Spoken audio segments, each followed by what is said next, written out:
Since your dad was with you a lot during the days, what was the greatest lesson he ever taught you? Well, I think that the biggest lesson he ever taught me is to take everybody you talk to seriously. So with my dad, there really is no gap. I mean, folks who know him, and a lot of folks where I work know my dad, they know that he treats everybody exactly the same. So he whether it's a member of his family or whether he's the kind of person where if you get in an elevator with my dad, he will have your entire life story by the time you get out of the elevator, and it doesn't matter. Yeah. Exactly, it doesn't matter if it's one floor. He'll be your best friend by the end of he has met so many people on airplane rides. That's how my dad is, but he was also like that with us as kids, meaning that if I had a question, he took it extremely seriously and tried to get the best answer.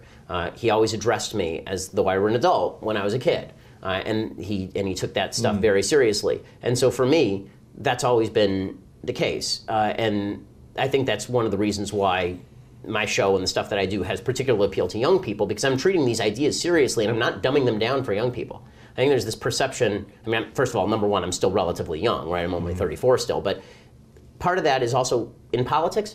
People who think they know a lot about politics tend to think, okay, well, if I translate this into second grade level, then that's what people really need. They need me to dumb this stuff down to a level they can understand. I think people are capable of understanding a lot more than they think they're capable of understanding if they're treated with respect in how this stuff is presented. I mean, when I present, I'm presenting at a relatively high level. Yeah. I mean, I use some $5 words, and I cite philosophers, and I cite data from actual think tanks, and people like that. People want that. People are hungry for that. They pick it up. Yeah. Yeah, they're sick of nostrums. I mean, politics is all nostrums. It's all a bunch of people who are just spitting at you slogans, bumper sticker slogans, and we all instinctively know it's appealing, just the way that any advertising slogan is appealing. But we all instinctively know it's bullshit. I mean, deep down, we all know that when somebody says that they can fix all your problems, it's just garbage. Right. And which is also one of the other messages that I think my dad and my parents inculcated, which is, if you've got a problem, the proper order is that you first look within and see if you can solve it yourself. Right? That accepting that. My parents weren't the type of people where if we had a problem at school, they blamed the teacher. Right? Their first question was, okay, did you do it? Right. And how can you change it? How can you respond differently to it? Yeah. And this is my pet peeve with people I deal with in family, friends, society, is if a good piece of advice is given to you, do you ignore the advice? Do you fight against reality? Are you more angry at reality than you are willing to change yourself? Because if that's the case, you're doomed to lead a pretty miserable life, because reality is not changing. Now, that doesn't mean there are certain social circumstances that we can't all work together to change. But if you're running smack into certain baseline realities, such as some people are smarter and some people are not as smart, and some people earn more money and some people earn less money, and you're living in a free society, and you're running into reality, like I made a bunch of bad decisions in my life, and now I'm poorer than I otherwise would be. Or I made a bunch of those decisions. Because of those decisions. That ain't society's fault. Maybe you ought to It's not the government's fault. That's right. Maybe you ought to get your stuff together. Yeah. I mean, there was a joke going around that if I were to run for president, my slogan would have been "Solve your own problems," because for every politician, it's I'm going to solve your problems, and this is something I despise on all sides of the aisle. Right? I think that President Trump's taken an example, campaigned on the basis that you have a dying factory town. It's been dying because technology is ripping away those jobs, and because the market doesn't help create new jobs in this particular area. Well, we're not going to say that you should leave your town and go to a different town where the jobs are and treat your life as an adventure and go forth. Instead, we're going to say, no, we're going to bring those jobs back because it's the Mexican and the Chinese who stole those jobs. That's nonsense. Okay, and when you hear the same thing from politicians like Elizabeth Warren, who recently spoke at a historically black college, and she said to a group of black students that America is inevitably stacked against you. And I'm thinking, these are people going to a top-level college who majored in probably useful things and will get a job after that major. No, I mean, it's one thing to say that I can cite a specific example of somebody who has discriminated against me, done something bad, here's a specific law that disadvantages me. If you're solutions focused, then you should be asking, okay, what is the problem and what is the solution? But I think that we as a country and just generally human beings, we're oriented toward being problem focused, meaning that something bad happens and we think, okay, how can we complain about this problem? How can we blame this problem on somebody who's not me? As opposed to, okay, how can we solve this problem? How can we take ownership? Yeah. How can we do something about it? And you know, my wife and I have a basic rule that this applies in relationships also. So my wife and I have a basic rule that came up very early in our marriage. So my wife was a lovely person, and as my listeners know, a doctor. She is she does a thing that I think many women do, and she will want to talk to me about a problem. And as a man, my first instinct is, okay, here's what we should do. Let's fix it, yeah. And she gets pissed, right? Because she doesn't actually want the problem solved. She just wants to talk to me about the problem because it makes her feel better. Why can't you listen more? Why can't? And so I said to her, that's fine, but I need to know up front in the conversation, is this a problem-solving conversation? Right. Or is this a me hearing you conversation? Yes, tell me so you understand. Right, so this is an actual rule in our house. That when we start addressing a problem, I'll say to her, and she doesn't get offended because she's awesome, I'll say to her, is this a you want me to give you a solution problem, or is this a you just want me to listen to you? And very often she'll say, I just want you to listen. Great. It's like, okay, good, now I know. Because what's the worst for guys is you say, right, so here's the problem, and here's 3 ways you can solve it. And she's like, what are you talking about? Why are you? So I think that's true in politics also. Yeah. We mix up what it is that we want out of our politicians. We pretend that what we want out of our politicians is solutions. What we actually want out of our politicians is sympathy. The problem is that sympathy does not create solutions. Right. Sympathy is just a way for people to pander to you for votes and money. Sympathy, like, you should be viewing your politicians like you view your plumbers. Do they solve the problem? You shouldn't be viewing them like right. You shouldn't be viewing them like you view your psychotherapist. Do they hear me? Do they listen to me? Wow. It's interesting because about 10 years ago, I was playing professional football, kind of like minor league football. I was getting $250 a week, so it wasn't like I was making a lot of money. But I was doing what I loved. And I got injured, and I was sleeping on my sister's couch for about 1.5 years afterwards. I didn't have a college degree yet. This was in 2008 when the economy was pretty bad, and people with degrees weren't even getting jobs. And I remember thinking at the time, I was like, how am I going to get out of this? And can someone help me out? And this is going to be a struggle. I was thinking, like, there's got to be a better way for people like me who can get taken care of. And then I realized after my sister lovingly kicked me off her couch after 1.5 years. She was like, you need to start either paying rent, get a good job, do something. I remember saying, okay, what if I could solve this problem? As opposed to being a victim to society, what happened to me or whatever, what if I could solve this problem and be in complete ownership of every decision I've made up to here?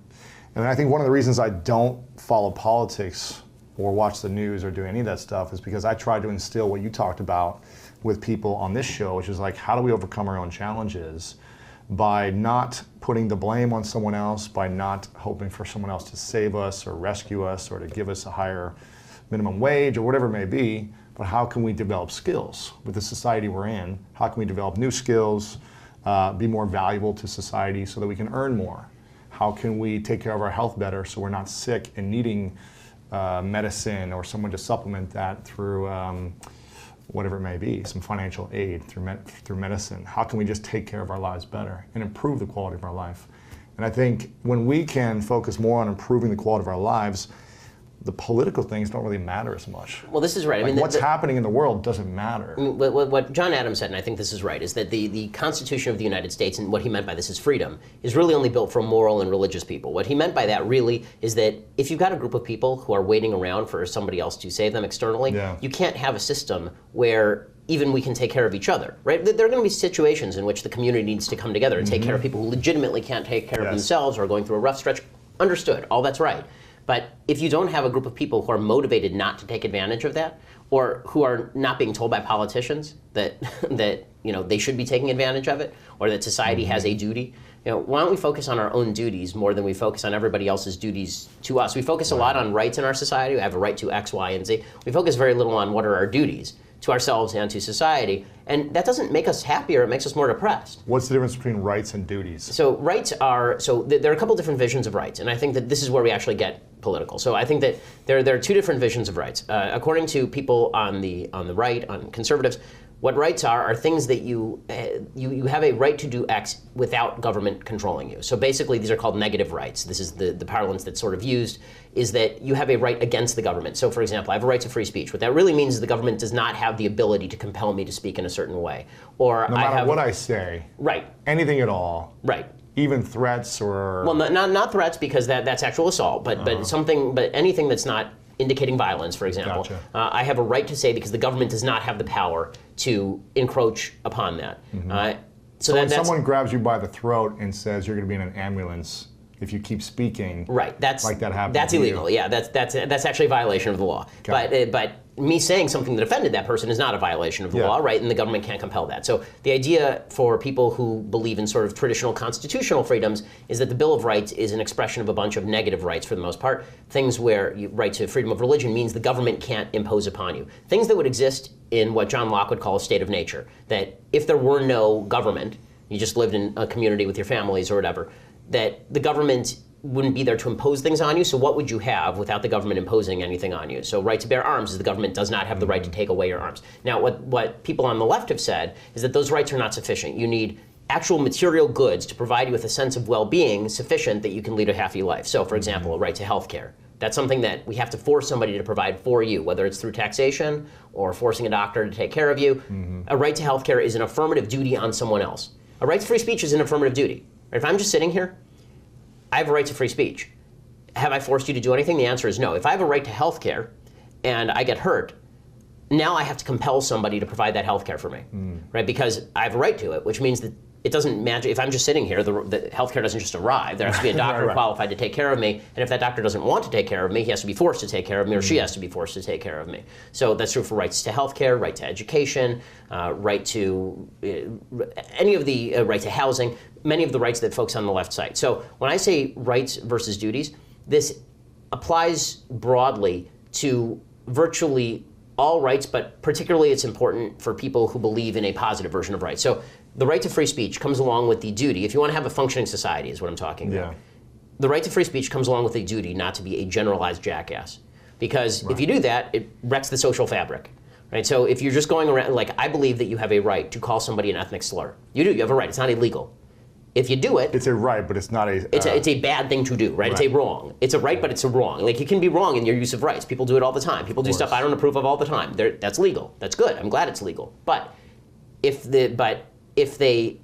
people act like jackasses within the bounds of their rights all the time, there's no social fabric. We can't live together, right? If you're just offending people all day long, then what's the point of being here? Right, exactly. And if the offense comes with a point, as in we actually have to have a substantive conversation, that's one thing. This is a conversation I had a lot during 2016 about President Trump, and also a conversation I had about a couple of folks who are kind of alt-right in like Milo Yiannopoulos, for example, is they would say things that were deliberately taboo just to say, I want to say something that's taboo because we have to break political correctness. And what I said was, political correctness is only bad if it's trying to bar speech that is valuable. Meaning that if there's a politically correct taboo against using the N-word, agree, very bad to use the N-word, no one should use the N-word. I'm not going to say the N-word just to violate the politically correct taboo because it's bad to say the N-word. But if you're going to tell me that it's political correctness says that I am no longer allowed to say that male and female are biological categories, that's a valuable thing that has ramifications for society, there I'm anti-political correctness.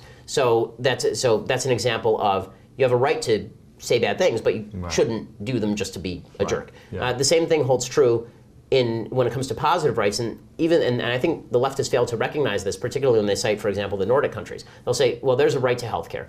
Okay, let's assume that you're right. I disagree. I don't think there's a right to health care. I don't think you can compel somebody else to provide your health care. I think that's wrong. But let's take your point of view for a second, that there's a right to health care. Well, this should come along with a consonant duty to take care of yourself. So if you're smoking and drinking and never move your body and you're eating junk food all day, then you're not taking care of yourself first. Right, and then you are throwing the obligations, the externalities onto this entire other group of people. Well, to save you. Right, and one of the reasons that you've been able to support, practically speaking, a larger social welfare state in places like the Nordic countries that Bernie Sanders likes, I'm not a Sanders fan, but places like Sweden or Norway or Denmark, is because they have a very strong social fabric where everybody is active, people know their neighbors. They feel an obligation. Like to take an example, they help each other. Right. You saw Cinderella Man, so the movie with Russell Crowe. I didn't see it. Oh, you didn't see it? Okay, with James J. Braddock. Okay, so James J. Braddock is this champion boxer who rises from being basically on welfare, right? So you remember there's a scene in it where he's been on the welfare rolls and now he's the champion of the world, right? And he goes back into the welfare office with a roll of cash and he hands it back to the welfare agent. Well, and they say, well, you don't have to do that. He says, no, I do have to do that because that's a duty that I owe to you, right? I no longer need the welfare. Right. Right. It wasn't his right. It was a duty. Right. It's a duty for me to bring that cash back to you. That's something that I think Americans have lost, and it's something that also happens in the context of government taking care of us, because the government is by nature faceless. The government is a barrier between you and your fellow citizen. When you get a check from the government, you tend to think, the government, it's what's giving me the check. the government doesn't have any cash providing auspices of its own. The government is taking money from another human. Well, if we don't think about that way in our churches or synagogues, right? Like, I belong to a synagogue. When somebody in our community has a financial problem, we all get together and we contribute to the person via the rabbi. He'll go to the rabbi will come to us and say, this person is having a rough month, we need to pay his rent, can we all get together and do that? Well, that's good in the sense that this person knows who exactly is giving him the money, and he feels an obligation to all those people not to mooch off of them because we all share a community together. Well, that sort of social fabric has to exist. That feeling of obligation has to exist if we are to have functioning rights in the first place. And that includes people who believe that you have a right to other people's stuff. Yeah, wow.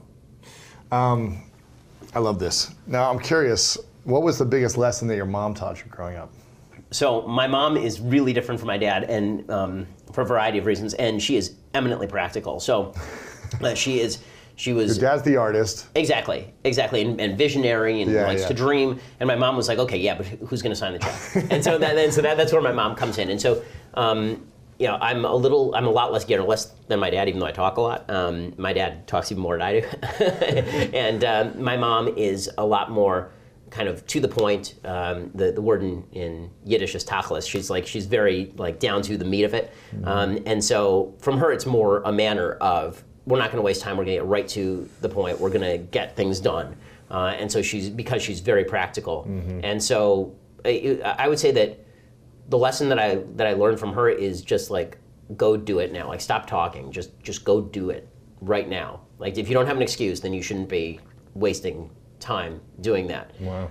And so my dad taught a lot of kind of life lessons about morality and decency, and my mom was much more about, like, you got to take action now. You need to go out and you need to move, right? Make a plan. Like, this is always, honestly, I've had, you know, depressed folks in my family, and I know, I have friends who have been depressed before.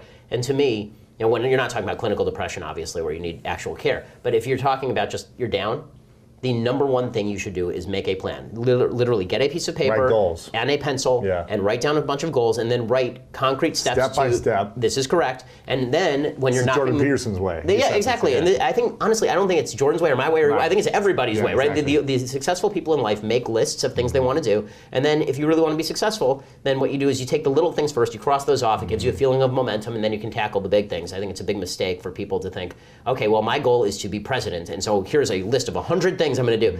How about take out the garbage first? Yeah, right? make your bed. Right, as Jordan says. Yeah, exactly. Yeah, I think the key is that's why routines and habits are such a big hot topic right now. It's just like when you have a routine where you do something every day, you build momentum, you start to feel better, you feel less depressed. And if we don't have something to aim at, then we are aimless. Yeah. We feel like we're just wandering in no man's land.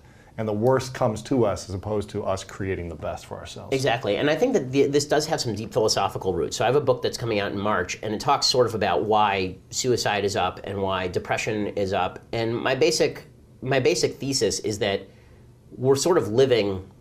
So I talked at the very beginning about eternal values. I think there are certain eternal values that undergird our free and prosperous civilization.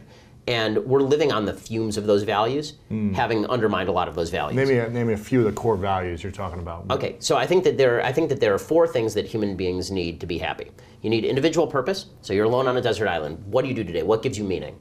So you need individual purpose. You need individual capacity. So you need to feel like you have the capacity to do something. You live in a world where you have free will, where you can make a freely willed decision, where your reason is capable of understanding things. You can think things through and make a good set of decisions on your own. Right? You have to believe that the universe is predictable enough that things aren't magically changing around you and harming you and victimizing you. So you need that on the individual level, and then you need the same on a communal level. You need to feel that we together have something to do, right? As Americans, we have something to do, right? Or as a religious community, we have something to do. Or as a group of friends, we have something to do. And then you need to feel like there's communal capacity. We as a group of people can do it without violating the rights of the individual. Now, my view is that Western civilization was really good at creating a system where people had all 4 of these things based on, historically speaking, a unique set of circumstances that springs from Jerusalem and Athens. So Judeo-Christian values, these ideas that there is free will, that you can act within the world, that there is a creator who stands behind a rational universe, that you have the capacity to understand that universe if you apply your thinking to that universe, that you are made, you have inestimable value, right? You are made in God's image. Right? These are things that come from the Judeo-Christian value system, and that you have an obligation to your fellow man, to treat your fellow man in certain ways. And these are things that come, again, from the Judeo-Christian value system. And then on the other hand, you have Athens, which is the idea that reason and logic can allow you to delve into the depths of the universe and really understand the world around you, and to apply that reason to even the biblical rules that you receive, where you can say, okay, well, new evidence has arisen. That means that we may have gotten our original interpretation of this rule wrong. So let's reinterpret the rule in a way that meets the evidence. So for example, the most obvious example is if you are a biblical believer, there are a lot of people now who are creationists. I'm not a creationist. So when I'm a creationist in the sense I believe God stands behind the creation of the universe, but there are people who believe literally that God created the universe in 6 24-hour days in exactly the order described by the Bible. I don't believe that, right? I believe that the evidence shows that that's not the case, which means that God was giving a document, if as a religious person, as a religious Jew, God was giving a document to human beings in language we could understand at the time, but that doesn't necessarily mean... So it's not the literal word, it's the interpretation. Well, right, well, the interpretation was always taken for granted, because as human beings, that's what we do. Anytime I say something to you, you're interpreting. So if God says something to me, I'm also interpreting, and God knows that, because he's omniscient. So the basic interplay, the tension between faith and reason, is what created the West. Because without certain core assumptions, then you couldn't actually feel as though you have the capacity to operate in the world. So I think we've ripped away a lot of these things. I think we've ripped away the Judeo-Christian value system. We've said that you don't need to go to church, the Bible is worthless. Not only that, it's oppressive, it's repressive, it sets up all these standards, and you have the capacity to make your own meaning. People suck at making their own meaning, but you have the capacity to make your own meaning, and you can make your own world, your own set of your own set of morals. Well, the problem is that the same book, right, the same set of values that created the set of morals and meaning also says that you are made in God's image, that you have inestimable value as a human being that separates you from the animals, that you are not just a series of firing synapses adapting evolutionarily to your environment. Okay, take all that stuff away too. Now explain to me how you are a freely willed creature who can make a difference in your world. And the answer is, you can't. Now you're a meatball wandering through space. I think that what happened over the course of the last couple centuries is that Western civilization got rid of all the bases for why human beings are unique, which are religious assumptions. And then it substituted reason. But reason requires certain religious assumptions. And so what we ended up with is we are a bunch of emotional creatures who are manipulated by our environment. And so that being the case, you actually don't have the power to do anything in your life. You're just what you are, right? You may think you're willing things, but you're not willing things. You're here, you're doing stuff just because you're doing stuff. And life doesn't have any higher meaning. There's no purpose to serve. Even getting married and procreation and all this stuff, like that's pleasure, but that's not actual meaning. That's not actual purpose. Well, pleasure can be a purpose, but it is not a purpose high enough to actually drive people to do the right thing. And it also doesn't explain why you should be altruistic, why you should help out other people, why you should worry about what happens after you die, right? Why you should, I'm not even preaching the afterlife here. I'm preaching that there are certain values inherent to being a human being that say that you should care about something beyond yourself. As a society, we focus very much inward. We're very subjective now. Meaning is made by us. Biology, apparently, is defined by us. We get to define the world around us in our own personal terms. And again, we suck at it. We are not good at it. People don't create their own meanings. You either feel that there is meaning that is discoverable out there in the universe, and that is your job to go find it. This is where Jordan and I are really on the same page. Or you are sitting in a chair trying to convince yourself that the meaning was made by you. Yeah. And it wasn't. And if it was, then why is your meaning any better than anybody else's meaning? Right. Is that why you think people are suffering and more depressed than ever right now? Or? I think that's the cause without them knowing it. Yeah. I think that the question is, what gets you up in the morning? What's your mission today? And I think that we've been basically, as long as you don't look at it, you're okay, right? As long as you don't look too deeply at the problem, you're all right. So you just say, okay, well, my goal is to act morally today. And you say, okay, well, where do morals come from? And then we all get very uncomfortable, right? Well, I know what's right. I'm a nice person. Okay, define nice. Define person. I mean, right. Define all these terms. But those having no roots, that's why if you strip 3 layers down, then none of it makes any sense. And so I think that you've seen this manifest in basically, well, I'll let everybody do what they want, I'll do what I want, now I'll be happy, and that's not right. I mean, happiness, according to Judeo-Christian values, was in service of God, and in Greek thought, happiness was, at least in large part, living in coordination with reason And so we've said we don't have to live in coordination with reason to be happy. And we've said we don't need to serve God or our fellow man in order to be happy. So what exactly is it that's supposed to make us happy? Food, TV. Right. I mean, even if those who are watching or listening are not religious or don't believe in God, I'm sure that you've done the research on just the studies of what brings people happiness. Right. You know, religion is one of these things, by the way. Right. I mean, it is deeply tied in. I mean, or feelings of a core belief system, right? A belief something greater than yourself. Well, and this is the thing: people are religious even if they don't want to be. So if you're not, you're going to be religious about a thing. The question is, what are you going to be religious about? If a good piece of advice is given to you, do you ignore the advice? Do you fight against reality? Are you more angry at reality than you are willing to change yourself? Because if that's the case, you're doomed to lead a pretty miserable life because reality is not changing. Now, that doesn't mean there are certain social circumstances that we can't all work together to change.